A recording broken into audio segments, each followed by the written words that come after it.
2007ல William ஹெர்னாஸ் அப்படிங்கிற ஒரு பயங்கரமான ஒரு நேஷனல் ஜியோகிராஃபிக் மாதிரி ஒரு பெருசா படம் பிடிக்கிறவரு அண்டார்டிகால போய் encounters of the end of the world அப்படின்னு ஒரு மிகப்பெரிய ஒரு ஒரு குறும்படம் ஒன்று எடுத்துட்டு இருக்காரு பென்குயின்ஸை பத்தி. அப்போ பென்குயின்ஸை பார்க்குறாரு.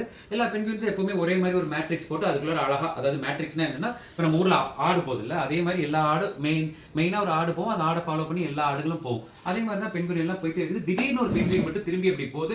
2007ல இந்த வீடியோ எடுக்கிறாரு. எங்கடா போகுதுன்னு பார்த்தா அது ஒரு 70 கிலோமீட்டர் மலையை நோக்கி போகுது. அந்த மலையை நோக்கி போனது கண்ணுக்கு கேமரா வரைக்கும். அதாவது இவங்க கேமரா எடுத்துட்டு போறதுக்கு ஒரு லிமிட் இருக்கு அண்டார்டிகால. கண்ணா உள்ள போய் வைல்ட் லைஃப் எல்லாம் டிஸ்டர்ப் பண்ணக்கூடாது. அந்த லிமிட் வரைக்கும் பாக்குறாரு. டக்குனு திரும்பி எல்லாரையும் பார்த்துட்டு திரும்பி அது பாட்டுக்கு போயிட்டே இருக்குது. 2007ல எடுத்த இந்த வீடியோவை யாரோ ஒரு மீமா கிரியேட் பண்ணி இப்ப 2026ல போட்டா ஒட்டுமொத்த இன்டர்நெட்டும் இந்த பென்குயினை பத்தி தான் பேசிட்டு இருக்கு.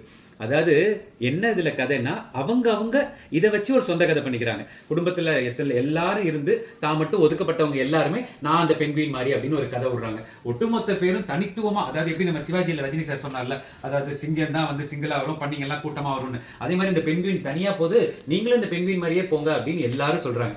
என்னோட கண் பார்வையில் இது எப்படி தெரியுதுன்னா, எல்லாரும் அவங்களோட ஏக்கத்தை வந்து அந்த பென்குயின் மேல போடுறாங்க.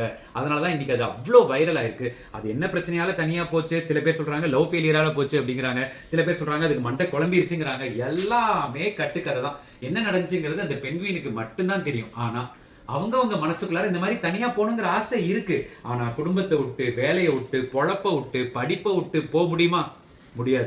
எப்பவுமே சினிமால வந்து நம்ம என்ன ஆசைப்படுவோம் தெரியுமா? நம்ம வாழ்க்கையில நடக்க முடியாத விஷயங்களை சினிமால பார்க்கும்போது வாவ் அப்படின்னு சொல்லி ஆசைப்படுவோம். எல்லாரை விட அதிகமா அந்த பென்குயின் செஞ்சதால இன்னைக்கு அந்த பென்குயின் வந்து ஒரு பெரிய ஹீரோ ஆயிடுச்சு. உலகம் பூரா வைரலா இருக்கு. ஸோ நமக்கு அந்த மாதிரி ஆசை இருக்கும், நம்மளும் ஒரு நாள் எல்லாத்தையும் விட்டு தனியா போயிடணும்னு. ஆனா முடியாது. நம்ம எல்லாருமே ஒரு கமிட்மெண்ட் குள்ளார மாட்டிட்டு இருக்கோம். அந்த கமிட்மெண்ட் குள்ளார இருந்து எல்லாரையும் செஞ்சு முடிச்சு கடைசி நாள் போற வரைக்கும் நம்மளால இப்படி தனியா போக முடியாது. ஸோ தன்னோட வாழ்க்கையில தனியா போன அந்த பென்குயின் வந்து 1 கிலோமீட்டர் போச்சோ 2 கிலோமீட்டர் போச்சோ எப்படி செத்துச்சோ நம்மளுக்கு தெரியாது. ஆனா தான் நினைச்சதை அது பண்ணிடுச்சு. ஸோ அந்த பென்குயினுக்கு ஒரு சல்யூட்.